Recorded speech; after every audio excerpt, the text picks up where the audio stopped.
Assalamualaikum warahmatullahi wabarakatuh. Waalaikumsalam warahmatullahi wabarakatuh. Bismillahirrahmanirrahim. Jumpa lagi dengan kami di AHS Ayung Horror Story. Seperti biasa, akan ada satu kisah horor yang akan kami sampaikan. Semoga kisah-kisah dari kami, cerita-cerita dari kami masih tetap bisa menghibur. Dan apa kabar hari ini? Semoga semua dalam keadaan baik, sehat dan selalu bahagia tentunya, kapanpun dan dimanapun saatnya. Saya ada Mas Jalu di sini. Sebelumnya kami mohon maaf kalau dari kemarin-kemarin sering tidak upload video ya bro ya. Karena memang diimbangi dengan hari-hari ya bro, harus pekerjaan yang cukup menguras tenaga, akhirnya ya jatuhnya lelah, nanti malah tidak maksimal. Nah ini bukan mengatakan bahwa ini sekarang syuting terus udah lelah terus bakal maksimal, adanya seperti ini ya, baru memaksakan diri lah. Betul. Oke, tidak perlu panjang lebar, langsung saja ke cerita. Dulu kala di kampung kami dan beberapa kampung desa-desa di sekeliling kami lah, sebut saja kampung wis. Kan kalau misalnya desa ya memang pedesaan, tapi kalau orang Jakarta ngomongnya orang kampung kita. Betul, orang kampung, orang mudik. Makanya saya ngomongnya kampung kami dulu itu, kami kan bisa dikatakan lintas generasi ya. Betul, generasi X orang bilang, karena yo ngalami TV jadul, hitam putih, pakai aki, ya harus nyetrum aki juga. Terus ngalamin lagi kesalahannya TV berwarna, belum ada listrik, sampai ada listrik, belum ada internet, sampai ada internet, ngalamin kesiniannya, ngalamin ke warnet, ngalamin free talk, betul, iya kan, macam-macam umum, iya, ngalamin juga, betul. Dan ini ada kisah lama di daerahnya, daerah Brebes, dan ya landscape-nya juga sama kayak di daerah kami di Tegal, dan budayanya terus hari-hari juga mirip-mirip begitu kan. Dan dulu seperti di Brebes sana, di sini juga kalau dulu itu kalau ada acara hajatan itu luar biasa ya bro. Dan yang hajatan siapa? Seakan-akan itu hajatan kami, terutama buat anak-anak kecil. Benar sekali. Ya kan, apalagi ibunya kita, mbahnya kita sinoman ke tetangga itu rasanya kayak hajatannya kita, wira-wiri ke pedangan pawon gitu loh bro. Terus minta jajan, yang nggak minta cuma nonton, nanti kalau dikasih jajan jalan main lagi wira-wiri sampai yang orang tua kita itu malu. Betul. Dan di saat itu kan hiburan ya, kalau misalnya orang yang rada ekonominya cukup lumayan, kalau misalnya ada hajatan pasti ya ada hiburannya ya, dari jaranan, kalau sunatan bro. Betul. Terus ada juga layar tancap, dangdut dari dulu itu. Betul, dangdut ada luar biasa. Kalau udah levelnya nanggap dangdut berarti sudah strata ekonominya sudah lumayan. Betul. Kalau dulu jarang orang diada-adain, emang kaya beneran. Kaya beneran ya, dangdut juga nggak seperti kayak sekarang. Enggak, emang main orkes, memang main asli. Main asli. Dan kalau misalnya ada tanggapan sekelas dangdut atau layar tancap, sudah dipastikan orang dagang satu itu minggu sebelumnya tuh ya, sudah ada pengumuman bro, dari mulut ke mulut. Iya, dari mulut ke mulut sudah ada pengumuman bakal ada dangdut di Kajiparihin. Wow, daerah mana, desa mana sudah dengar. Oh iya betul. Dan para pemuda terutama ya sudah mengumpulkan pundi-pundi rupiah untuk mempersiapkan diri akan berlaga begitu ya di sana untuk nonton dangdut. Maksudnya itu kan yang jualan banyak, dan setiap ada dangdut terutama itu nanti yang jualan makanannya banyak dari jenis apapun. Terus ada juga yang haluan kiri bro. Betul, haluan kiri pasti ada ya, itu judi-judi kecil. Kopiok lah kalau bahasa Tegal. Kalau bahasa sono-sono mungkin judi koprok. Kalau di Sanggoni itu namanya dadu. Judi koprokan yang pakai batok itu ya. Pakai batok biasanya di Keramangan dan jauh dari tempat yang hajatan. Di kebun-kebun. Nanti ada beberapa tempat ya. Ada beberapa orang yang jadi bandar itu saling dekat-dekatan, gak jauh-jauh sih. Itu biasanya nanti kerubutin sama orang-orang yang bakalan pasang dan udah pakai listrik tentu. Betul. Pakainya cuma lampu sentir ya. Iya. Itu remeng-remeng sekali, dan nggak jarang di saat kejadian kayak gitu banyak juga yang mengalami kejadian mistik. Tapi ini saya nggak mau menceritakan kejadian mistik di saat itu, di saat koprokan. Dan biasanya kalau misalnya rumah yang punya hajatan tuh di tempat ini misalnya ya, nanti koprokannya bisa jauh di sana, bisa 100 atau 150 meter dekat kuburan. Makanya sering kadang-kadang yang ngumpul itu di remeng-remeng itu, di antara sela-sela penonton bisa ada yang matanya merah, ada yang ada culanya, tanduk maksudnya, itu sering terjadi seperti itu. Namun ini nggak mau menceritakan yang kisah itu. Seorang bernama Jailani menceritakan sebuah kisah horor yang pernah dialami yang berhubungan dengan judi dadu di saat hajatan, bro. Jadi tahunnya sekitar 90-an. Awal tahun 90-an, belum ada listrik tentu. Iya. Dan saat itu Jailani itu sebagai seorang pemuda yang aktif dalam bidang perkopiokan, Ya. judi dadu, bro. Hitungannya remaja nakal. Ya, remaja nakal Ya, itu. kenakalan remaja. Ya, dan itu tuh levelnya udah lumayan. Kalau yang pemuda-pemuda, anak-anak yang usia mungkin SMP, SD, judinya ada lagi. Biasanya bebek, masukin gelang-gelang bebek dilempar gitu ke lehernya, bro. Nah, betul. Ya kan? Ada juga yang lempar apa gitu kan, ada seperti itu, nanti bebeknya dibawa pulang. Saya dulu juga ikut-ikutan, temen itu yang ngajarin malah. Nah itu ini Jailani berulang kali dia kalau misalnya ikut judi kopiok itu selalu kalah, bures yang dibawa itu selalu habis. Nah ini ada satu teman orang tua sebenarnya, cuman dia agak gaul ya, namanya Parihin, bro. Orang tua itu. Iya, Parihin itu kalau kopiok itu pasti menang. Bahkan nggak jarang si bandar itu nyampe minta ampun. Dulu mas situ jangan main lagi. Iya, terus dikasih pecingan. Oh iya, dikasih biasanya seperti itu. Yang jangan main gitu ya. Iya, saya kalau lagi nonton kayak gitu, saya nonton nggak ngerti kan, gitu cuman seru. Oh ini menang, dadu angka 5 menang, angka 4 menang, yang hitam kan seperti itu. Iya. Saya suka sebel sama dan takut itu sama pemuda-pemuda di saya yang seolah-olah preman, bro. Iya. Yang datang bertiga minta jatah itu loh. Minta duit. Iya, itu saya sering takut kalau melihat seperti itu. Bukan takut sama gimana-gimananya kan, terus ada gerbegan, padahal kita anak kecil kan nggak bakalan dipegang. Iya. Kita Tapi nggak tahu. iya, ikut takut. Ini Waparihin itu selalu menang ketika judi kopiok, dan karena memang mungkin melihat si Jailani itu selalu boncos, kalah mulu. Siangnya kadang-kadang dia di modalnya dapat nguli, kadang-kadang upah manjat kelapa dari tetangga kan nggak seberapa, dikumpul-kumpulin buat tadi modal main judi, terus kalah. Terus akhirnya satu malam Parihin itu di rumahnya deketan, itu datang ke rumahnya Jailani. Cek, kamu udah siap cek, besok kan ada dangdutan di kampung tetangga. Iya pak, anak kopiokannya apa ya pak? Ada kopiokannya apa? Ya pasti ada, namanya dangdut ya pasti ada. Saya udah dapat kabar nanti bakalan ada, karena dia sudah biasa main itu, tahu channel-channelnya. Iya. Pemain-pemainnya siapa aja? Iya, pemainnya siapa aja, dan pasti akan ada saat itu. Kalau sekarang mungkin ada grup WA yang iya, dari bandar ke bandar kan. Iya, ada grup WA seperti itu. Nanti kita akan berlaga di hajatannya ini. Jadi Parihin tahu pasti nanti bakalan ada kopiokan atau judi dadu itu, ya kan? Iya, wah, tapi saya kadang rada ragu. Jangan ada keraguan. Orang itu nggak boleh setengah-setengah. Kalau mau jadi orang baik sekalian. Kalau mau yang jahat, ala sisan katanya. Jangan tanggung-tanggung. Kalau mau mulia atau mau jadi orang baik, yang baik sekalian. Kalau bahasanya anak sekarang totalitas, harus ada totalitas. Kalau tanggung-tanggung ya tanggung rezeki kamu. Iya. Sugih enggak, melarat tetap katanya. Iya pak, saya kadang-kadang ragu-ragu. Padahal udah minta doa restu sama orang tua. Ngomong tuh doa restu buat judi nggak boleh. Saya ngomong nggak buat judi pak, saya ngomongnya buat beli mie.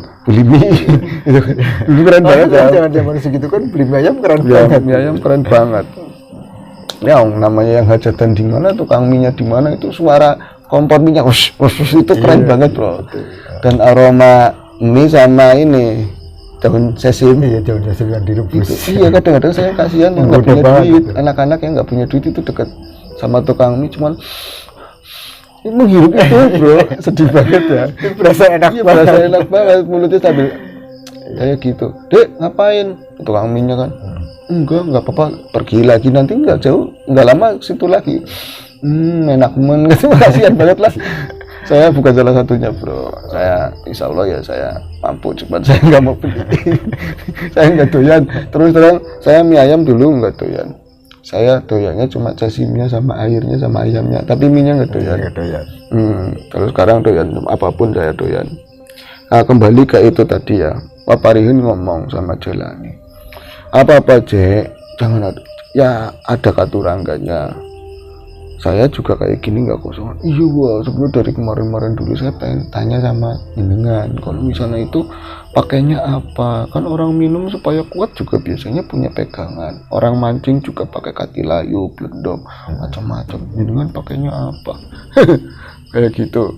Gimana ya? Saya nggak mau ngasih tahu ya, ngeliat mukanya kamu tuh kasihan. Kasih tahu ya, takutnya kamu jadi penjudi. Nanti saya ke bawah ke neraka gimana, Cek? Enggak, masalah ke neraka saya bakalan ngomong sama malaikat. Saya ini waktu jidat kayak gitu. Itu saya nggak bawa sampean. Ya, karena asli dulu itu kayak gitu obrolannya, bro. Jadi bukan berarti mau ngelawan, saya nggak lucu. Nah, terus, iya, sebenarnya itu ada pegangan, cuma ini apa ya? Cukup kamu aja. Terus yang ngerti, nggak boleh diomongin ke yang lain. Bukan apa-apa, Bandar Kopiok juga punya keluarga, punya seseorang keluarga, anak-anak yang perlu dinafkahi. Kalau misalnya kamu ngomong sama yang lain terus berhasil, nanti nggak ada bandar, Habis semua bandarnya. bandarnya Bangkrut habis. semua bandar. Iya Pak, bandar nggak bisa ngasih makan keluarga. Terus saya nggak ada kegiatan, nggak ada kopiokan sih bro. Iya Pak, kamu janji harus kamu aja yang mau ngelakuin ilmu ini. Aduh, kata si Jelani kok ilmu ya, jangan-jangan ada tapa-tapanya. Terus nanti ada mutih kek, puasa ngerowot kek, apalagi puasa yang nyampe sungsang itu bro. Kepalanya di bawah, tapanya seperti itu. Oh berat apa enggak? Ya ini mah enggak berat tuh, kan ngomongnya seperti itu bro. Ngomongnya enggak berat, ini tergantung kamu berani apa enggak. Sekali melakukan, nggak usah ada puasa-puasa, bakalan jadi. Yang penting kamu mentalnya kuat. Langsung berarti. Iya. Tanyain, Cek, pernah urus setan, Cek? Jalani maksudnya panggil kan Cek, Ci, kalau Inggrisnya Ci. Jel. Iya, Ci. Kamu pernah lihat setan? Kapan? Saya pernah lagi kecil. Lihat apa? Cuma lihat putih-putih lagi ngaji bareng sama teman putih-putih. Kamu takut? Ya teman-teman lari saya partisipasi, takut. Itu kadang yang ikut lari kan lebih takut bayanginnya kemana-mana bro, daripada yang lihat asli. Berarti nggak pernah lihat hantu apapun? Nggak pernah Pak, tapi saya berani Pak. Saya demi pengen menang apapun saya lakuin. Oh itu akhirnya diceritakan malam itu ya, di depan gubuknya. Ya kenapa ngomong gubuk, karena rumah dulu itu ya banyak kan Betul, rumah bilik lah. bilik semi permanen, atasnya pakai geribik ya, anyaman bambu itu. Iya. Nggak ada jendela biasanya, ada jendela yang rumah-rumah rada punya bro. Iya. Yang mendingan lah. Iya, jadi di depan itu ada lampu sentir, ngomongnya hampir tengah malam. Itu diceritakan, dikasih tahu ilmunya sama si Parihin tadi, Wak Parihin. Jadi Jelani itu sebelum nanti akan berlaga atau akan ikut judi kopiok itu kan, misalnya hari Selasa, Senin itu sudah harus melakukan ini bro, ritual tersebut. Oh, sehari sebelumnya berarti. Sehari sebelumnya, dan ritualnya itu cukup menggilani bahasa sininya gitu loh ya, cukup menantang. Ya tadi, kenapa kamu harus punya keberanian lebih? Karena kamu harus datangin kuburan, harus ke kuburan. Iya, kalau dulu kan ya, kalau sekarang kuburan itu terang, banyak lampu Iya, bro. kalau sekarang boleh dibilang kuburan nggak serem. Iya, masuk anggaran desa Masuk bro. anggaran desa. Ya kan? Dulu banyak yang lewat, banyak yang pacaran juga di kuburan. Iya betul. Kalau sekarang. Iya, kalau Kalau sekarang dulu kan buru-buru. dulu itu orang mati aja, anak-anak nggak mau deket-deket orang yang lagi dimandiin. Ada yang lihat keranda lari gitu kan. Kalau sekarang tidak menyeramkan. Kalau Kadang kita dulu lewat di depan jalanan yang ada kuburannya aja kita udah takut. udah takut. ya kan, dari cerita-cerita orang tua dulu di sini ada pocong, sering muncul banaspati, macam-macam banget itu udah pengaruh lah kita ke distract. Dan saat itu Wak Parihin ngomong, kalau kamu mau menangan judinya menangan, kamu harus masuk ke kuburan, ngambil satu jumput atau satu jimpit tanah, bro. Tanah kuburan. Iya, tanah kuburan itu di bawah persis keranda. Di bawah persis keranda. Iya, Keranda jadi yang di tengah kuburan iya, berarti ya. kalau keranda dulu itu kan ya dulu, sekarang kalau nggak ditaruh di belakang masjid pasti ditaruh di Tengah-tengah kuburan. tengah-tengah kuburan. Dan kalau sekarang ya rumah keranda itu bisa ada keramiknya, ada cungkupnya. Kalau dulu kan keranda ya cuman dikasih Gubuk doang. gubuk, bawahnya ya tanah. Iya betul. Paling supaya nggak blesek hujanan gitu lah. ya, nggak hujanin dikasih ganjil bata merah, iya, iya. potek-potekan Pas kayak di gitu. kaki-kakinya ya. Iya, jadi di bawahnya itu praktis tanah kuburan. Nah, si itu tadi Jailani itu satu syarat yang harus dilakukan pas maghrib di hari sebelum berlaga main judi tadi ya, judi kopiok. Dia itu pas maghrib itu harus masuk ke pemakaman, terus yaitu tadi ngambil sejimpit tanah di bawah keranda. Kalau keranda itu tetap kan ngadepnya ngalor ngidul ya. Iya betul. Nah, ke utara lah itu mana, ke utara Iya, ke selatan. utara selatan. Jadi dia harus ngambil yang sebelah utara di bawah kepala, di situ harus ngambil tanah di situ dengan satu syarat, harus telanjang bulat. Enggak sih, pakai celana pakai celana dalam boleh, tapi dia harus merangkak, bro.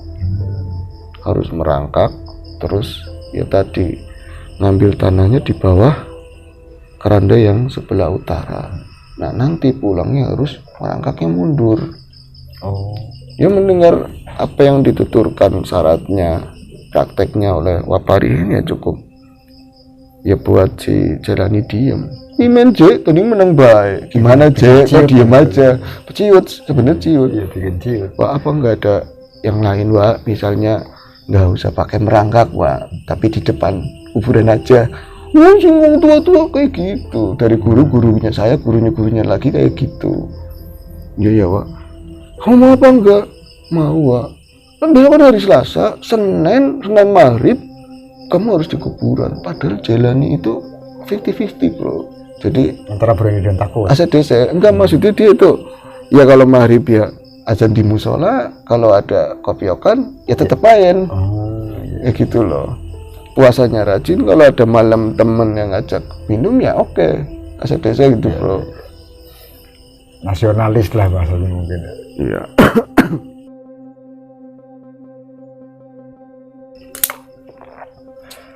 Maghrib sih, Pak ya. Maghrib saya biasanya azan. Untuk sementara azan itu kan ada yang bisa azan yang lain, Cek.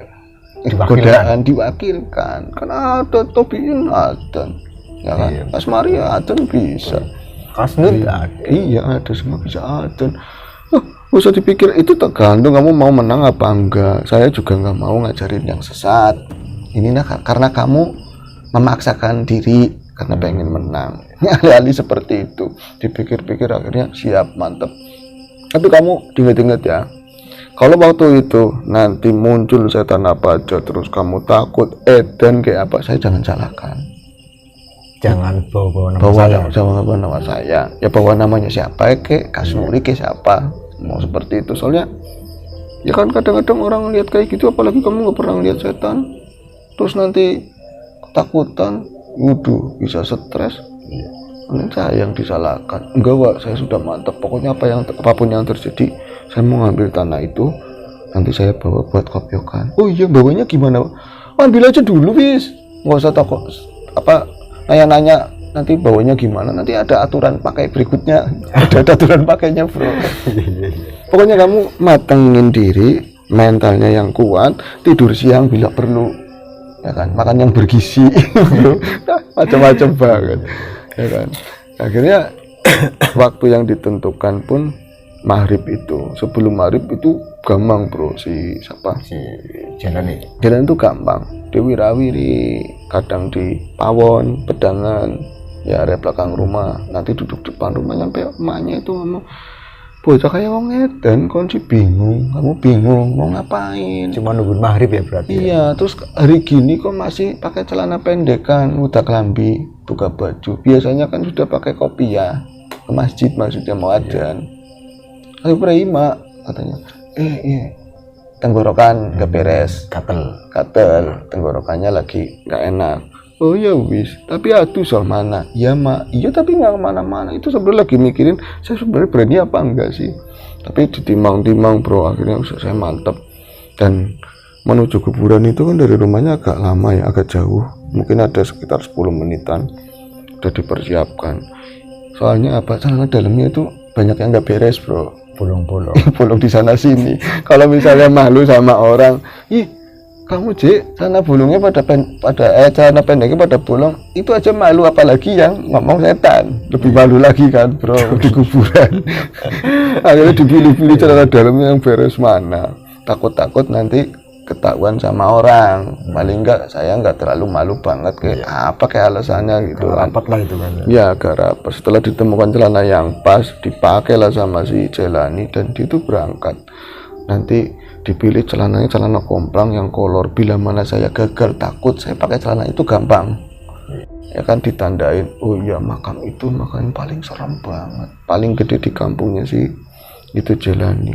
Dan kerandanya belinya itu di tengah, bahkan agak pojok dekat kali bro, bukan yang berapa langkah terus nanti ada keranda kan mending. Cuman memang rata-rata di tengah-tengah posisinya. Iya, baru di tengah-tengah kadang-kadang pojok sana dekat kali. Apalagi kuburan di sana itu. Bukan dekat pintu biasanya. Ini diceritakan nggak diomongin nama kuburannya apa ya, di mana kampung apa. Itu saya nggak mau bawa-bawa itu mas. Yang penting saya pernah melakukan itu. Ngelakon lah cara itu. Dan umurnya ya sekitar 50-an tahun sekarang. Itu kerandanya itu kalau dari luar, apalagi dulu ndak ada listrik ya nggak bakalan kelihatan. Yang ada cuman apa sih, kembang kemboja itu tinggi-tinggi, gede-gede banget mas. Dan saya terus terang itu ya takut, tapi kalau udah niat bulat orang udah kacau gimana sih mas. Saya pengen punya duit, syukur-syukur sering menang, duit saya mau tabungin. Saya juga pengen menikah. Ceritanya mau dulu saya masih labil, masih pengaruh sana sini lah. Saya lakuin waktu itu belum sampai makam aja. Itu kan sebelum makam ada beberapa rumah dan rumah itu jarang-jarang nanti kebun. Nanti di kebun itu ada pagar bambu, ya kan. Itu perasaan yang dulu kan ya, di jam-jam 5:30 lebih mau maghrib itu udah gelap, karena pohon udah gede. Kalau sekarang banyak rumah udah terang, itu perasaan udah gelap. Saya yang lagi takut antara iya dan enggak, itu perasaan kayak sendirian di muka bumi ini mas. Lebay banget sendirian di muka sepi. Umumnya kan memang begitu kalau menjelang maghrib orang tuh pada masuk rumah, yang iya. musola, masjid-masjid. Iya. Jalanan juga sepi memang dulu ya. Iya, terus kalau kuburan-kuburan kayak gitu kan biasanya pojokan desa. Iya betul, bukan di keramaian orang. Jauh biasanya. Jadi saya merasa sepi banget, saya takut. Kan itu suasananya gelap ya. Sampai saya tuh seakan-akan dengar detak jantungnya saya sendiri yang takut. Itu seperti itu rasanya. Dan keingat saya itu tukang adzan. Saya ikut selamatan. Masa saya mau begini sih? Ini kan perbuatan yang tidak baik, tapi setan mengganggu saya terus. Wis Cek lah, sekali-kali Cek gitu biar menang. Jangan nggak kalah terus. Iya seperti itu. Tapi saya mantepin, bener-bener mantepin. Dan wong jalanan mungkin paling berapa 10 menit lah. Perasaan itu lama, dan menuju ke sana itu saya tuh merasa ada yang manggil terus. Asli serius katanya. Maksudnya manggil namanya jenengan mas. Iya Cek. Tapi kayak gitu nggak ada orangnya? Nggak ada orangnya. Sampai saya nengok ke belakang, kiri kanan itu dari tempat saya ya sepi orang lah. Sampai ke makam itu sering ada yang manggil. Tapi saya udah rasa ini pasti godaan. Ini godaan dan jangan disautin kalau kayak gitu. Akhirnya singkat cerita sampailah saya di depan makam. Tertulislah makam Mbah ini gitu kan. Di depan makam aja. Ya Allah, maafkan saya katanya. Sama sama Gusti Allah. Iya, maafkan saya nggak mau lagi-lagi, tapi gimana, saya terpojok katanya seperti itu dengan berbagai alibi lah. Yang jelas itu melihat ke dalam sana itu hampir maghrib sekali bro, udah hampir maghrib dan nggak ada orang lewat sama saya, dan jalanan di depan itu paling ya pas mobil batu semua, jalanan batu semua dulu ya. Itu saya bakalan masuk ke sana. Dari sini sama sekali nggak kelihatan yang namanya keranda karena banyaknya itu pohon-pohonan, banyak pohonan. Dan ini padahal hari Senin, itu kan jauh dari Kliwon, jauh dari Jumat, tapi ini ada bau harum banget. Ini seperti makam baru, dan dia baru ingat kalau itu baru ada orang meninggal bro. Belum lama, Ya kemarin baru ada orang meninggal, cuman dia nggak ikut melayat karena hidupnya di Jakarta. Tahu pulang nggak kenal lah. Anaknya si siapa tahu-tahu meninggal dikuburin di kampung, katanya kecelakaan lagi ya. Terus pikirannya kemana-mana pokoknya. Tapi dimantep-mantepin, hampir maghrib itu udah buka baju bro, sambil ngeliatin ke dalam makam, tengok kiri kanan, hampir banget dia, saya nggak jadilah.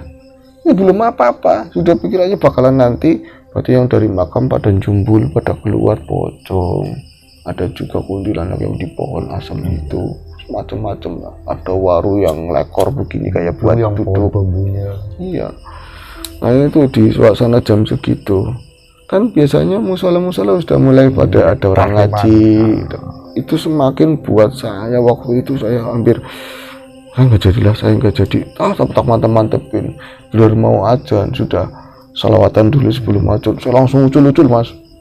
Langsung buka celana. Saya bahkan buka celana, buka baju, sempakan tok saya. Itu langsung celana dalam itu. Posisi itu yang aneh, ini memang di luar nalar. Saya sebenarnya di saat titik itu saya pengen nggak jadi. Saya pengen keluar lagi karena langsung takut banget, mendadak takut banget. Terus kayak di suasana itu ada angin yang putar-putar itu di depan makam di situ. Tandanya ya banyak kemboja kembang itu yang pada jatuh kering, terus muter kayak ada lesus kecil di situ. Siapa yang nggak takut? Tapi saya pas kelontong baju itu, seperti dari belakang itu kayak nasi jerimpong. Jadi kakinya kalau dengkul itu ditek gitu kan langsung jongkok mau nggak mau. Ya, langsung jatuh ininya. Iya, dua-duanya kayak ada yang tek gitu dari belakang, kayak ada kaki atau sesuatu yang memang bikin nekok ini. Kaki langsung turun ke bawah jadinya. Saya langsung posisinya itu bersimpuh pakai luntut kayak gitu, dan tangan saya kedorong ke depan gitu, posisinya langsung berangkat posisinya kayak gitu. Jadi kayak semacam di kakinya disenggol, tak langsung didorong ke bawah. Jatuhnya begini ya. Jatuhnya langsung kayak kayak gitu, kayak kambing ya. Langsung pakai posisi merangkak seperti yang diomongin sama Pak Parihin. Terus waktu itu duduk saya bayangannya. Orang lagi tinggi begini aja ngelihat, pandangannya agak luas, bisa ngelihat ya nisan-nisan, kuburan baru nggak kelihatan. Yang jelas itu udah gelap ya, tapi kan masih luas. Giliran jongkok beda pemandangannya, jelas karena ceper gitu kan. Iya betul. Searah, sejajar mata Iya, sama tangar-tangar kayak lo, sama nisan itu sejajar. Gundukan-gundukan yang kadang ada makam-makam yang diundukin lagi itu kan sama saudara-saudara atau keluarga yang dimakamin. Itu buat saya begitu gitu. Tapi saat kayak gitu bisa ada suaranya Waparihin kok. Suaranya Waparihin. Seolah-olah ada suaranya Waparihin. Lanjut, aja mundur. Orang bakal apa-apa, katanya seperti itu. Ya Wak, saya nyautin mas, dan tangan saya itu langsung jalan merangkak. Itu saya ngindarin. Pas itu ada suara azan di sana, itu ada suara azan di Surabaya, di Langgar itu ada Musola itu ada suara azan. Saya benar-benar kayak wong edan, benar-benar saya kentir lah, saya dibilang itu sangin mentoknya, dipikir padahal yang nggak mentok, jalan masih banyak, tapi ya pernah lah, pernah gila seperti itu. Saya merangkak situ, ngindarin kalau misalnya kuburan kan nggak seluruh lurus. Iya, nggak lurus betul. Kan kelok. Saya ngindarin. Kadang-kadang saya berhenti sebentar. Itu sampingnya itu pohon kemboja. Samping itu pohon kemboja dan nggak ada suara apapun, angin aja nggak ada. Jadi ngelekep, suasana itu ngelekep. Yang ada cuma rasa takut sama detak jantung saya itu ya. Dan Saat saya makin ke dalam, saya mulai melihat sih yang namanya keranda itu loh. Itu keranda memang rada ke pinggir dekat kali. Saya serem, tapi setengah jalan nggak ada apa-apa ternyata. Nggak ada serem-seremnya itu. Nggak, ya dalam pikirannya dia. Tapi nggak ada setan apapun, nggak ada setan apapun, nggak ada yang muncul. Ini udah setengah jalan bakal hampir ke keranda. Ternyata aman, cuman gelap, nyamuk banyak. Namanya maghrib ya. Iya, nyamuk kebun banyak. Saya akhirnya rada pede, ternyata kayak gini doang. Ini mah gampang. Saya lanjutin, saya kencengin sana, saya kencengin. Ini ngerangkak. Tadi ini kan tetap ngerangkak, saya ngerangkak.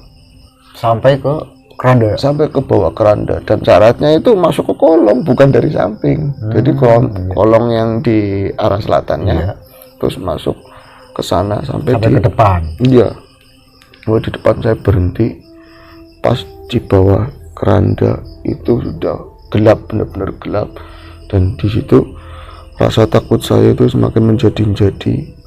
Dan yang tadi nggak ada apa-apa sama sekali.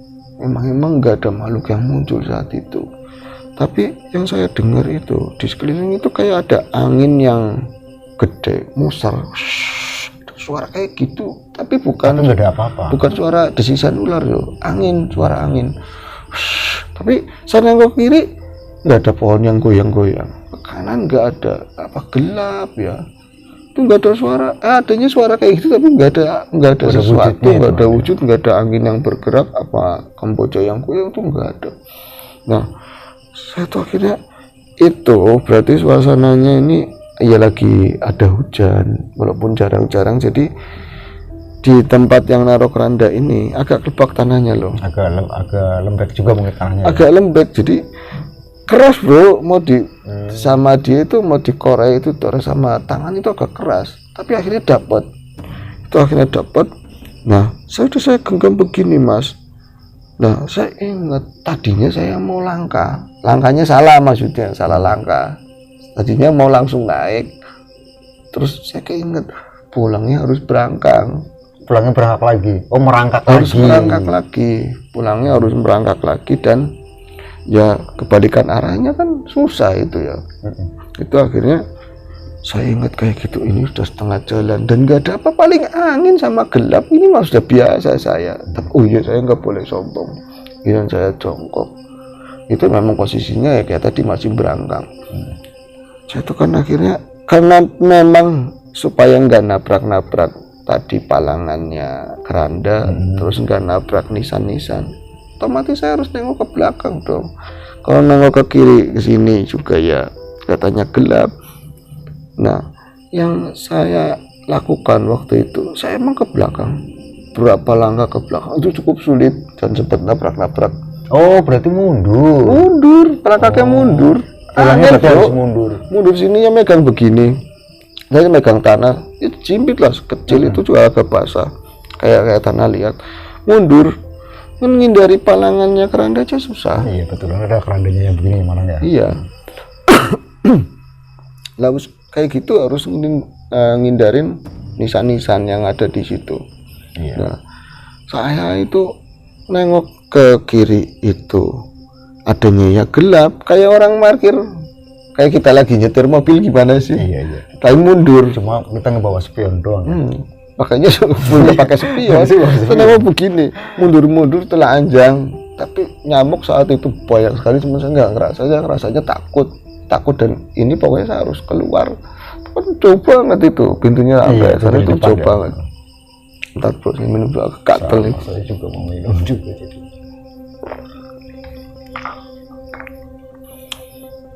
Ada sesuatu mas. Nah, Mas Jelani, ada sesuatu apa, ngeliat apa? Enggak ada apa-apa, aman yang ada ya gelap sama suara jangkrik mulai ada ya, suara-suara malam ya gitu. Angin juga udah selesai. Angin itu tetap ada, walaupun itu enggak ada, tetap ada suara angin di kuping saya, itu suaranya itu ada.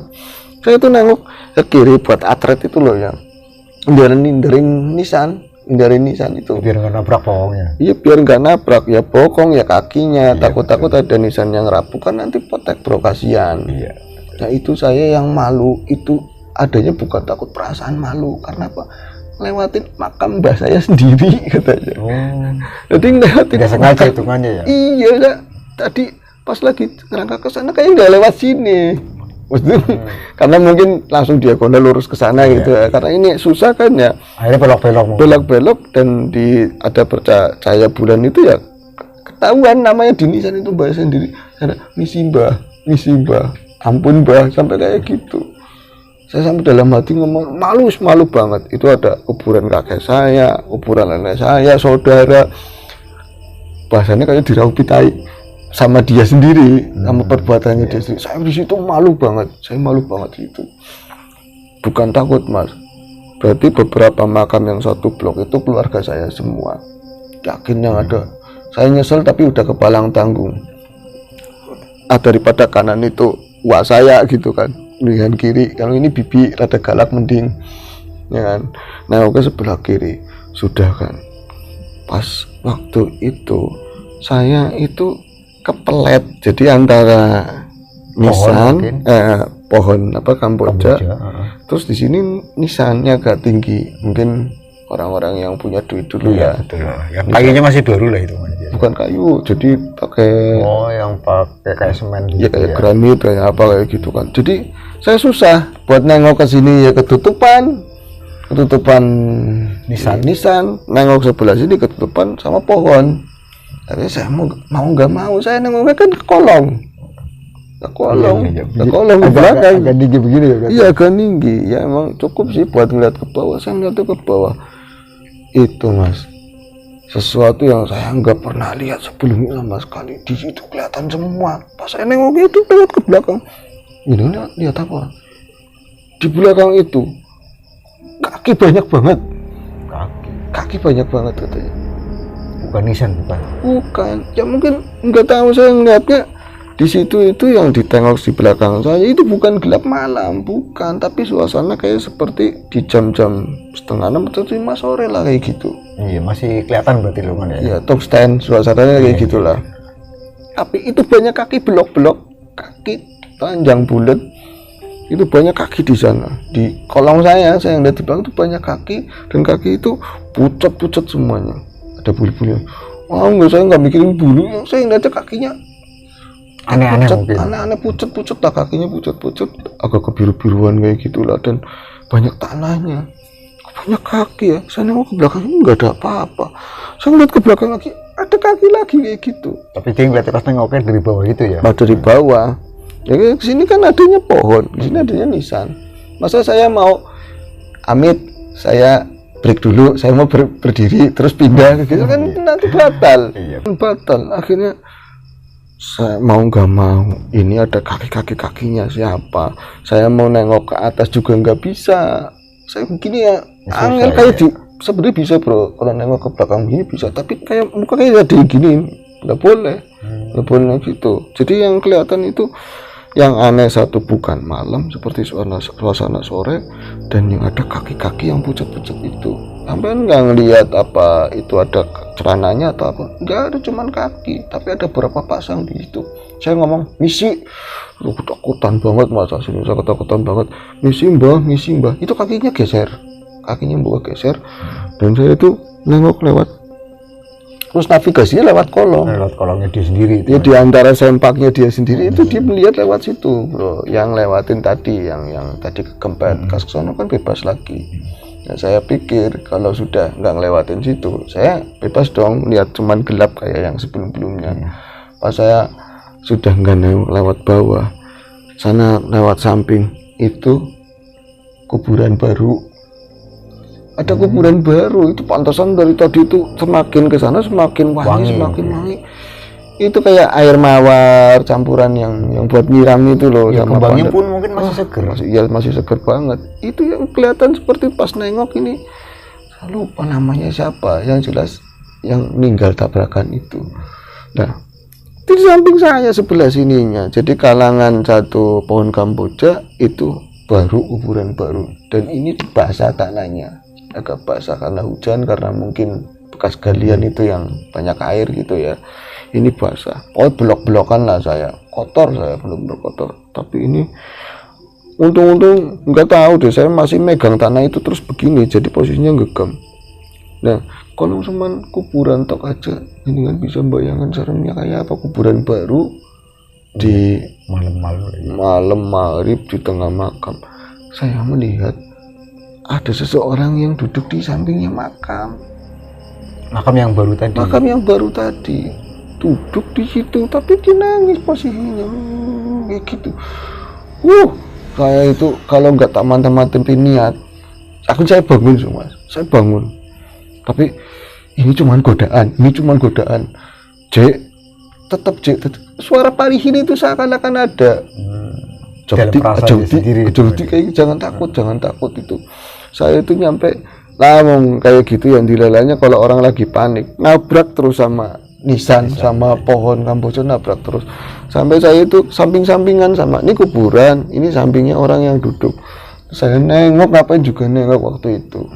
Jadi saya nengok itu, posisi mukanya bener-bener hancur, pucat banget, dan dia itu kayak apa ya, meler-meler gitulah, anjir. Jadi hancur lah itu orang kayak mungkin orang tabrak orang itu mas, yang mati tabrakan itu, yang porinya atau apanya lah itu.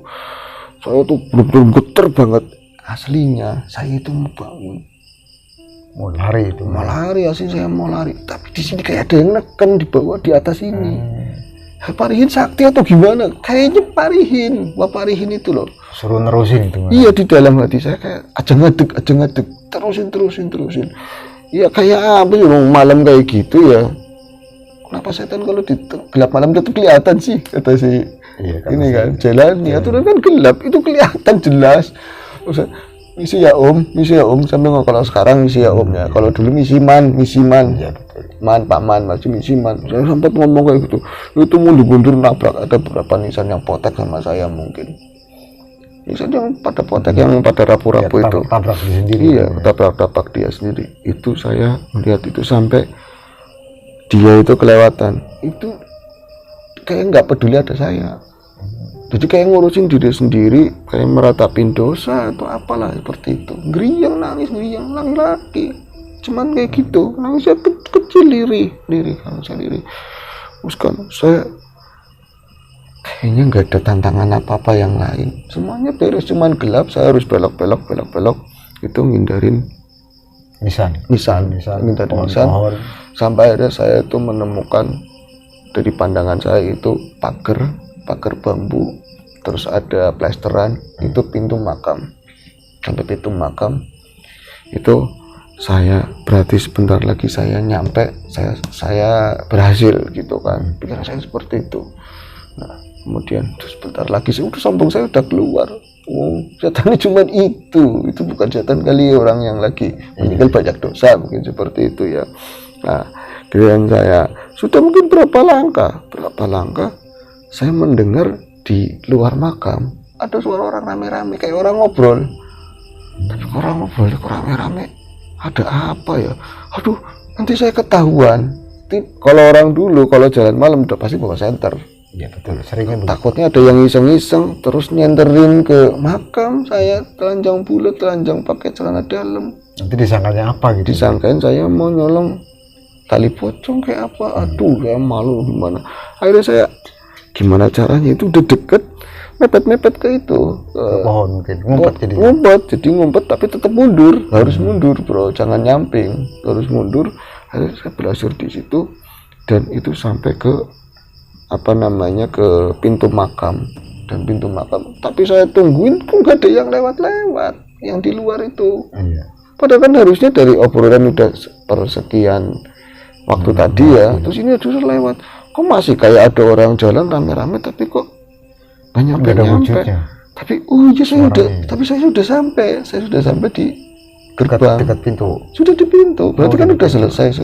Saya bangun, saya pakai celananya, dan ini tangan ini dibuka nggak bisa. Aneh, kayak orang kaku tangan ini. Tangan saya itu kaku banget. Saya sampai pengen lihat tanahnya. Saya takut sama tangannya sendiri.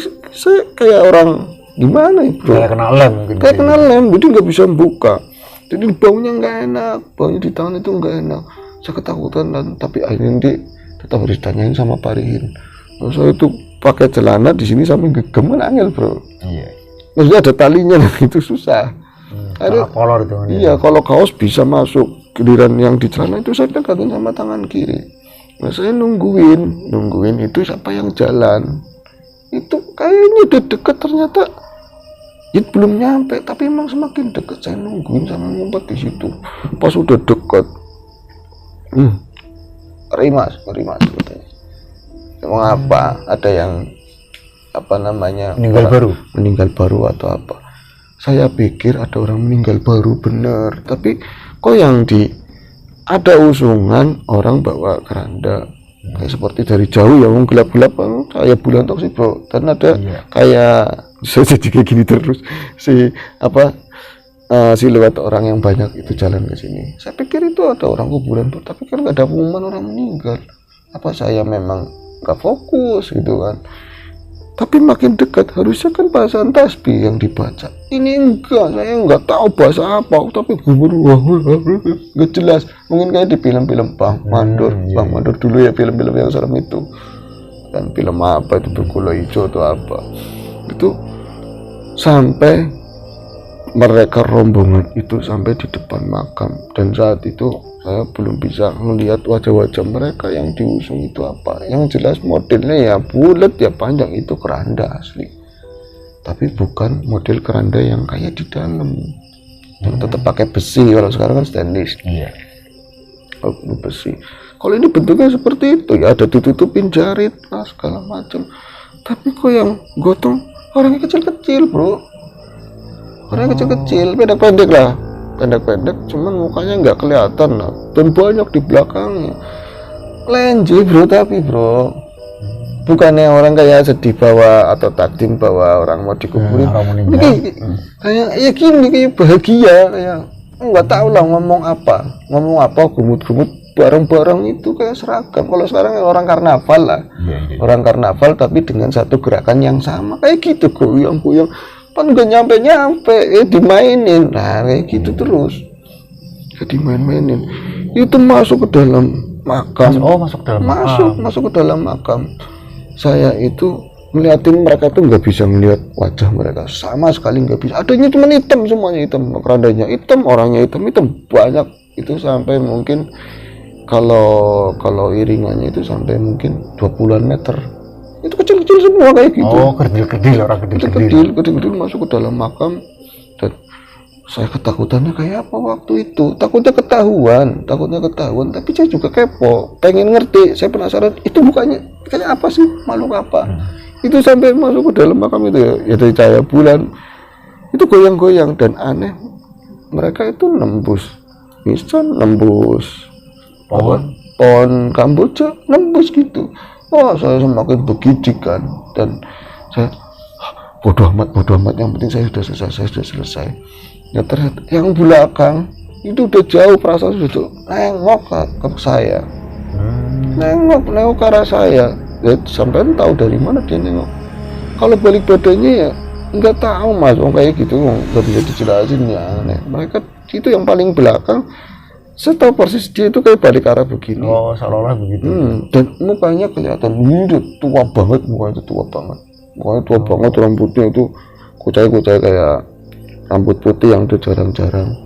Mukanya itu udah gadil apa, matanya kayak nggak ada mata, hitam semua.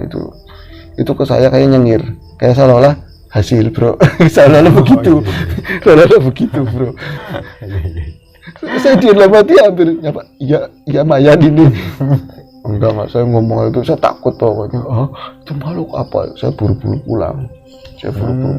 Dan pulang saya itu larinya kenceng banget itu. Tadi aja saya pas lari kenceng itu ya karena ngeliat rombongan itu, dan setelah selesai kan wagu ya turun, tadi saya lari tadi aja pas di dalam makam atau apa kayak stres. Saya lari itu sampai ke rumahnya Parin itu di depan rumah. Ini melayu katanya, kenapa lari? Hasil wah ini nggak bisa dibuka wah. Bisa melayu, kenapa lari? Kamu udah berhasil, kenapa lari? Saya takut banget pak. Udah nggak usah takut, kamu selesai. Diplok segitu kayak mau parihin, buka itu ada tanahnya, bau banget tanahnya. Langsung dikantongin sama Mori itu, disiapin sama dia, terus dikasih mantra bacaannya apalah. Yang jelas malam itu saya nggak bisa tidur di Parihin, di rumah Pak Parihin. Siang Nginep di situ. saya meriang jahat, saya meriang benar-benar meriang, dan nggak ada bayangan saya mau ikut kopiokan, ikut judi dadu, mau ada dangdutan, bodo amat. Saya nggak ikut karena meriang, sakit bro, sakit. Mungkin kalau orang tua mau dipanggilin siapa ya, orang tukang sembur lah bro. Iya. Nggak usah mah, nggak usah, nanti minum paramek Tapi aja sempat sembuh. pulang ke rumah tapi. Dulu paramek udah ada bro. Iya. Paramek aja sembuh, pulang ke rumah. Tapi tidak lain sekitar mungkin jam 11-an. Saya kan tidurnya dekat ruang belakang ya, dekat dapur, diketok-ketok jendela saya. Bapak Rihin, Cek, yo, Cek, yo. Oh, kau orang enak man, pengen duit apa ora? Pengen duit apa enggak? Ayo. Saya itu badan itu dileleh kayak Itu di jam punya 11 malam energi. berarti? Jam 11 malam. Kayak punya energi lebih lah, sehat lagi bro. Terus sampean saya keluar dari jendela, sama Parihin, langsung ke sana. Pasang itu hari itu, nyampe bandar itu, mas aja dolanan kene mas, katanya jangan main di sini. Oh, nggak kalah-kalah. Gak kalah, narik terus. Kan yang repot yang lain ikutan masang sama Iya dia. betul, ngikutin. Kalau kayak gini mah beres. Pindah lagi ke satunya, ngomong seperti itu lagi. Siapa dulu itu duit saya dapat banyak terus terang. Gitu, dapat banyak. Taruhlah malam itu selesai, saya pulang itu dulu tuh bawa rajungan, bawa oleh-oleh macam-macam buat di rumah. Nah, tapi setelah malam itu, besoknya itu saya sakit lagi. Besok paginya. Sakit lagi, terus sakitnya tambah makin parah. Akhirnya saya didiagnosa tipes, bro. Ujung-ujungnya tipes, saya dibawa ke rumah sakit, mas. Oh, besokannya berarti itu ya. Ya berapa hari ya, Berapa dulu hari kan ya? nggak langsung dibawa ke rumah sakit. Pak Rihin itu nggak pernah nyengokin saya, malah duitnya masih sama Pak Rihin. Saya titipin lebihannya, simpan sampean aja biar orang rumah nggak curiga. Nah wis kan, saya tipes nggak sembuh, akhirnya dipaksain pulang, terus dipanggilin lah orang pinter. Oh, bocor beres katanya, habis begini-begini. Sama orang tuanya dipanggilin. Iya, dipanggil orang bocah nggak beres. Kamu habis ngelakuin apa di kuburan? Wah, saya dimaki-maki habis-habisan. Jangan ikut-ikutan, gitu. Ini badan kamu itu nggak cocok, nggak boleh buat kayak gitu-gitu. Itu sebenarnya kamu itu bisa yang nampak itu banyak sekali. Untungnya ditutupin sama leluhur, ngomongnya seperti itu, bro. Tapi itu kamu dihukum. Untung kamu nggak lewat tuh, katanya seperti itu. Dihukumnya sebenarnya dihukum sakit. Dihukum sakit parah, hampir mau 2 bulan bro katanya. Malah nggak sembuh. Tanahnya sama siapa? Saya lupa. Wong 1 kali pakai sih katanya. Ya nggak mau lagi. Parihin pas saya udah sembuh nengokin. Cek, semari cek. Kayak nggak ada rasa salah apa-apa. Duitnya tak tunggu cek. Duitnya saya pakai katanya. Buat beli jago. Beli jago. Saya senang aduan ayam juga. Ayam buat beli jago. Saya nggak mikirin. Cek ada kopiokan lagi orang kapok, katanya. Saya nggak mau lagi. Itu pernah ada cerita seperti itu bro dulu. Tapi memang ini unik banget ya cerita itu ya. Tapi memang kalau dulu karena memang yakin sih ya bro ya. Yakin jadi akhirnya memang kayak seolah-olah terwujud beneran gitu. Ya apa yang diyakini ya sebenarnya dulu memang ada nyuri tali pocong ya emang beneran. Saya juga pernah didaulat jadi salah satu rangers yang jagain makam perawan pernah. Ya kalau dulu mah pulang. Ya memang media untuk seperti itu ya, adanya judi kopio, kadang-kadang main kartu. Kalau sekarang mah nggak repot-repot, tinggal buka HP, main Betul, kalau sekarang seperti itu. Ya kan, cuman hindarilah itu semua kawan-kawan. Jangan sampai lah. Iya jangan sampai karena nggak ada yang benar-benar menang, ya kan. Betul, ada murni. Itu ceritanya seperti itu tadi kawan dari Pak Jenani lebih tepatnya ya, itu pernah mengalami kejadian horor kekonyolannya dia, kenakalannya dia di masa muda dulu di tahun 90-an.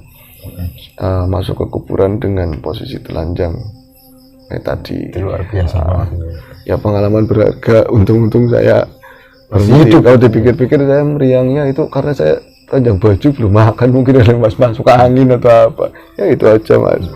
Itu cerita dari Pak Jalani di Brebes, semoga menghibur dan kami mohon maaf bila mana ada kata-kata yang kurang berkenan, guyonannya terlalu berlebihan atau apa, mohon dimaklumi. Inilah AS dan kita jumpa lagi di AS berikutnya. Itu aja ya bro. Iya, Terima kasih sudah menyimak. Sehat selalu. Assalamualaikum warahmatullahi wabarakatuh. Waalaikumsalam warahmatullahi wabarakatuh.